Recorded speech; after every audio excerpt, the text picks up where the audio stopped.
Olá, bom dia a todos. Está começando mais um Agronotícias segunda edição. E no programa de hoje você confere entrevista com o diretor-presidente da IAGRO. E vamos saber quais os projetos para 2017. Vamos aprender a fazer o ratatouille. Confira as cotações agropecuárias, a previsão do tempo e as análises de mercado com a Scott Consultoria.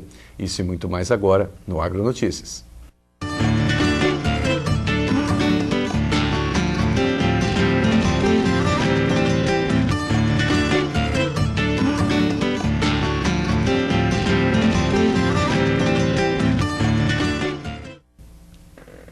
Pois é, gente, a população dos javalis está crescendo aqui no nosso país. Com isso, aumenta a preocupação em relação aos impactos econômicos e ambientais que esses animais causam. Diferente do que se costuma usar para capturar os animais selvagens, empresários trouxeram uma técnica que não utiliza arma de fogo, produtos químicos e nem cachorros. E eu converso com o Laurino Pacífico para falar um pouco desse trabalho que é muito importante e que as pessoas têm que ter cada vez mais consciência disso. Laurino, seja muito bem-vindo, uma boa tarde para você. Boa tarde, obrigado. Pois é, está aqui, rapaz, eu estou batendo um papo aqui com o Laurino, posicionando esse respeito, porque a gente sempre ouve falar uma coisa aqui, outra coisa ali, mas uma coisa é certa, esse desequilíbrio que ocorreu em relação a esses animais, e que nós podemos falar o seguinte: isso é causado por nós, pelos seres humanos, que acaba acontecendo isso. Mas nós temos que procurar soluções, e soluções conscientes, que tenham a preocupação com o meio ambiente, com a segurança das pessoas também, porque algumas medidas que estão sendo utilizadas são paliativas, né, e outras também que expõem as pessoas e tudo mais num grande risco. Me fala primeiro uma coisa, Laurino. Como é que começou essa ideia? Quer dizer, que você teve essa percepção dessa situação no Brasil? Como é que surgiu a ideia desse trabalho? Conta pra gente. Em 2013 assistimos uma matéria jornalística dizendo que foi liberado o manejo do javali no Brasil. Nesse ponto eu acabei falando com um sócio meu e expondo que tinha uma técnica que eu tinha visto nos Estados Unidos que poderia ser implementada no Brasil e eu nunca vi aqui no Brasil sendo colocado. Certo. Então, vimos um nicho de negócio ali para investir. E aí começou pesquisas e custos para levantar se era possível trazer para o Brasil. Uhum. Como eu falei agora, né? Quer dizer, foi causando uma série de problemas, né? Esse descontrole, né? Sim. Você tem problemas sanitários, doenças que o javali pode trazer. Você tem problemas econômicos, eles comem a safra do produtor, eles tiram o dinheiro do produtor e a comida da mesa do brasileiro. Uhum. Então, você tem malefícios que o animal traz nesse crescimento desenfreado. Uhum. Até chegamos a essa técnica, né, desse controle, desse manejo. Se tem hoje notícia de como começou tudo isso? Qual foi a origem disso? Da técnica ou Não, desse descontrole, dessa situação aqui que chegou nesse ponto. Ele foi inserido no Brasil, acho que vários pontos da história nos últimos 40 anos. Então, por criadores, por esportistas na época, não falo nem esportistas, por fazendeiros, e acabaram sendo desenfreado o crescimento.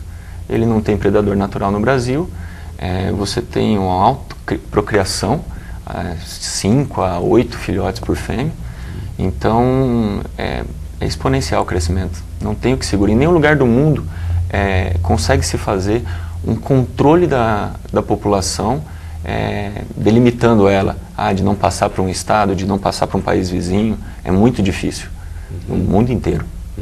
Quer dizer, nós sabemos que existe, que é um problema grande, e também não temos números, né? Como a gente está falando, não tem como falar quantos são, qual que é, né, esse bando aí, quantos animais são, não dá para saber, né? Você consegue ter uma estimativa mas superficial. Você não consegue ter um número exato, por ser um animal selvagem, é arredio, ele ataca o ser humano, mas ele também se esconde muito. As fêmeas se escondem com os filhotes, os machos atacam muito. Então você não consegue quantificar. Em propriedades restritas, você consegue fazer uma quantificação dos bandos que estão atacando aquela propriedade. Entendo. Agora, assim, no geral, é difícil. Entendo. Vamos então agora para a técnica. Como que é essa técnica desse manejo aí? Então, primeiramente nós fazemos um levantamento na propriedade da área, da região. É feita uma vistoria em loco, de todas as reservas, os locais onde estão sendo atacados. São instalados câmeras de monitoramento para conseguir constatar a quantidade de bandos, quantos indivíduos em cada bando, e aí que a gente passa para o produtor, olha, na sua propriedade você tem uma média de 200 animais, 50, 100 animais, e nós vamos fazer o trabalho para retirar esses animais da sua propriedade. Nesse ponto nós instalamos, são alimentadores, com um mix de grãos e rações animais, que são atrativos para os javalis. Já começa a bloquear essa alimentação dele da produção do produtor rural. E depois de ele acostumando com o nosso alimento, são meses de trabalho, demora ali um mês e meio, até 2 meses com isso, nós montamos o padrão de cercados de grande porte, 600, 700, 900 metros quadrados, são produzidos em aço, tem que ser muito resistente. E nesse ponto, toda a parte de fechamento de portões deles são feitos por controle remoto. Não é nada automático que o animal vai atingir. É um operador que aperta o botão abaixo do cercado para maximizar a captura do javali e minimizar a captura de espécies silvestres brasileiras, para proteger o animal brasileiro. Uhum. Não, é muito interessante isso. Eu acho que aí que tá, né? Primeiro surgem os problemas e aí depois as soluções, as necessidades de trabalhar isso, né? Agora me fala outra coisa também. A questão, se os animais foram capturados, muito bem, e aí? Aí é feito o abate. Uhum. O abate é feito com uma arma de ar comprimido, modificada. Ela tem uma alta potência, não gera ruído, ela é silenciosa. Então você consegue fazer o abate dos animais, são tiros no crânio, o animal cai no chão, ele não tem grito, você não faz um estouro de bando dentro do cercado. Então é rápido, é indolor, a gente tem essa consciência, e após isso, aí é feita as diretrizes que a Defesa Sanitária pede para a gente, o IBAMA. As carcaças são incineradas, é enterrado isso, nosso agrônomo direciona qual parte da propriedade é feito o enterre dessas carcaças, e depois desse momento, aí tira toda a documentação que vai deixar em cópias com o produtor rural, e a parte que fica com a nossa empresa. E salientando assim, todo esse processo é feito projeto no IBAMA, é recolhido a RT de projeto, nosso agrônomo recolhe, é acompanhado por um veterinário treinado, e após todo esse serviço, a gente ainda deixa a documentação com o proprietário da fazenda e a parte de documentação que a gente apresenta no IBAMA que foi feito o serviço, deixando toda a parte de leis sanadas. Isso é importante, porque essa visão, como falam da preservação ambiental e os cuidados também com a segurança sanitária. E eu estava até comentando também aqui com o Laurino, a gente está conversando, é importante que haja isso, gente, porque não existe no Brasil, ele apontava isso para mim, nós sabemos isso, a cultura da caça. Quando a gente fala cultura da caça, como tem os países mais desenvolvidos, ou até voltados, até com uma atividade mesmo comercial, enfim, turística, seja como for, na África tem, em alguns lugares tem, embora em alguns, na grande maioria já está mudando isso, até diminuindo, né? Mas é uma questão de segurança. Não pode se pensar de repente assim, não, eu tenho um bando desses animais, vamos sair de qualquer maneira, vamos lá, vamos matar, fazer isso, aquilo. Não. O risco é muito grande, nós temos que pensar muito nisso. Como não temos essa cultura, porque quando a gente fala na cultura, todas as providências são tomadas com segurança, critérios e assim por diante, não é isso, Laurino? Você tem o pessoal dos clubes de tiro que são legalizados, tem os CRs de caçadores, já são algumas pessoas que têm a cultura, mas é muito restrito. O que você vê muito e você acaba encontrando nas matas são muitos caçadores ilegais.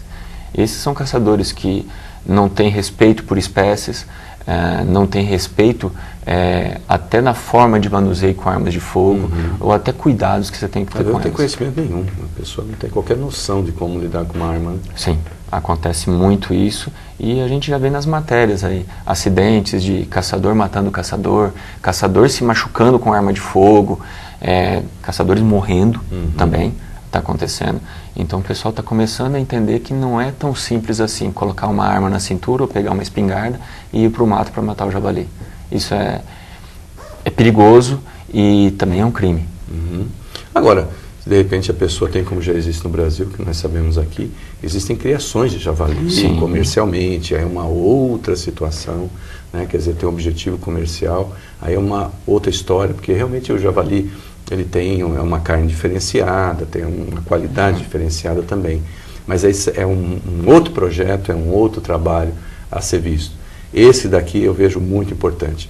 Nós já tivemos aqui vários casos registrados, aqui no Mato Grosso do Sul, muitos casos registrados, e está aí uma solução que é bastante interessante.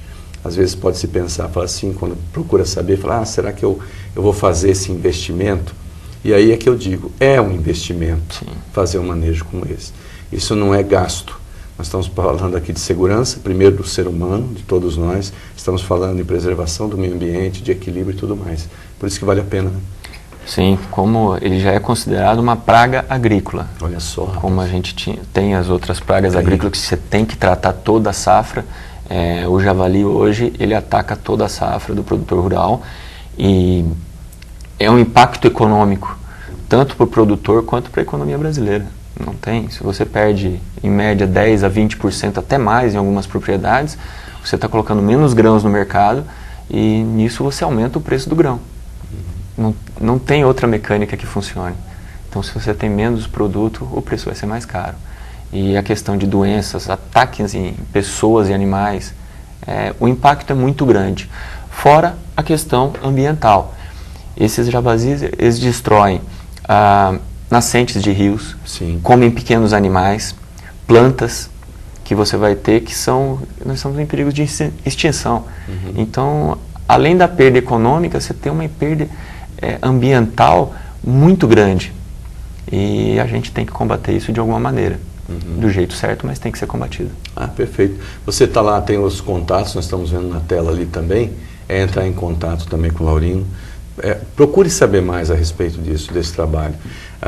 Como eu falei, né, com o tempo vão surgindo técnicas justamente para trazer solução para situações como essa que a gente está falando aqui. Então entre em contato, saiba disso. Você tem a sua propriedade lá, procure saber exatamente como tem.